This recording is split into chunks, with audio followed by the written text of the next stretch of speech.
चलिए ले साहबन करे सोमारी खाए छै खाली अमदुर केला खाए छै खाली अमदुर केला हे हो बाबा भोला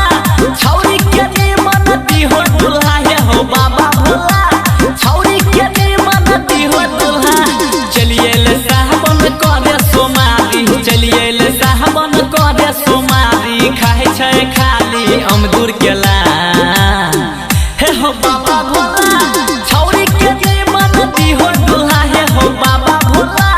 छौरी के निमन दिहो दुल्हा छौरी के निमन दिहो दुल्हा हे हो बाबा भोला। सपना स्टूडियो दिल्ली। हाँ हाँ दुख सुख सही के बाबा कर तोहर पूजा दर्शन दिहो एक बार याके ओकरा सोझा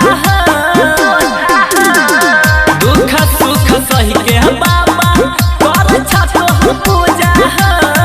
दर्शन दिहो एक बार याके ओकरा सोझा मुंगेर से जहल भर के उजा मटेश्वर धाम सहर